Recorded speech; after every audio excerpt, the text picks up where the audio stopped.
The night the lions could not touch Daniel.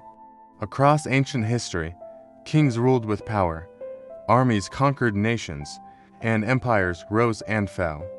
But one night in the ancient city of Babylon, a single man faced a punishment that almost always meant certain death: a deep pit, hungry lions, no escape. The man's name was Daniel. And what happened that night would become one of the most remarkable stories of faith ever recorded in the Bible. It was the night the lions could not touch him.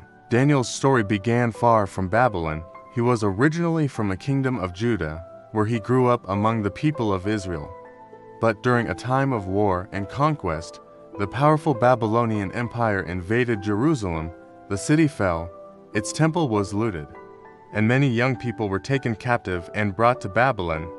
Daniel was among them. Though he was far from home, Daniel remained faithful to the God he had worshipped since childhood. Over time, his wisdom and integrity earned him respect within the royal court. Even foreign kings noticed something unusual about him. Daniel was honest, wise, and impossible to corrupt. Years passed, and the empire changed hands. Babylon eventually fell to the Medo-Persian Empire. The new ruler was Darius the Mede. King Darius reorganized the government of his vast empire. He appointed administrators and officials to oversee different regions. Among all these leaders, Daniel stood out. The king trusted him more than the others. In fact, Darius was considering placing Daniel in charge of the entire kingdom. But this decision created jealousy. Other officials began looking for a way to remove Daniel from power. They searched for corruption. They looked for mistakes, but they found nothing. Daniel's life was clean. His integrity could not be attacked. Finally, they realized something. The only way to trap Daniel would involve his faith. The officials approached King Darius with a clever proposal. They suggested creating a royal law. For 30 days, no one in the kingdom would be allowed to pray to any god or person except the king himself. Anyone who broke the rule would be thrown into a den of lions. Flattered by the idea of loyalty, the king agreed. The decree was written and sealed according to the laws of the Medes and Persians, which could not easily be changed. But the officials knew exactly what they were doing. They understood Daniel's devotion. They knew he prayed regularly to his God. When Daniel heard about the law, he faced a choice. He could stop praying for 30 days. He could hide his faith. He could protect his position in the kingdom. But Daniel chose something else. He continued his routine. 3 times a day, he went to his room, opened his window toward Jerusalem, and prayed.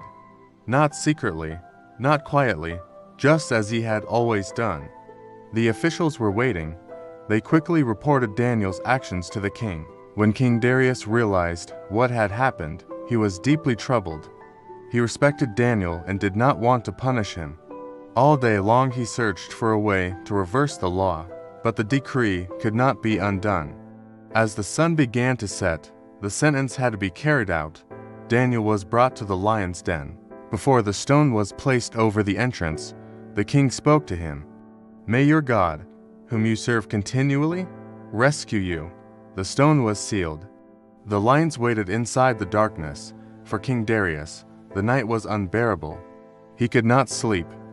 He refused entertainment. He paced the palace, wondering what had happened inside the den. Lions were known for their power and speed. A human trapped among them had no chance of survival. But inside the den, something extraordinary occurred. According to the book of Daniel, God sent an angel. The angel shut the mouths of the lions. The animals that should have attacked remained silent. The prophet spent the night surrounded by creatures that could destroy him in seconds. Yet not a single claw touched him. At the first light of dawn, King Darius rushed to the lion's den. His voice echoed into the darkness. "Daniel, servant of the living God, has your God been able to rescue you from the lions?" For a moment, there was silence. Then a voice answered from inside the pit, "O king, live forever. My God sent his angel, and he shut the mouths of the lions. Daniel was alive." When he was lifted out of the den, the officials examined him carefully.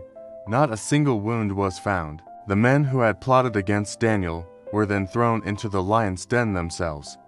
This time, the lions did not remain still. The story ends with King Darius issuing a new decree throughout his kingdom. People were to respect the God of Daniel, for he was the living God, the one who rescues, the one who performs miracles. For thousands of years, the story of Daniel has inspired believers around the world.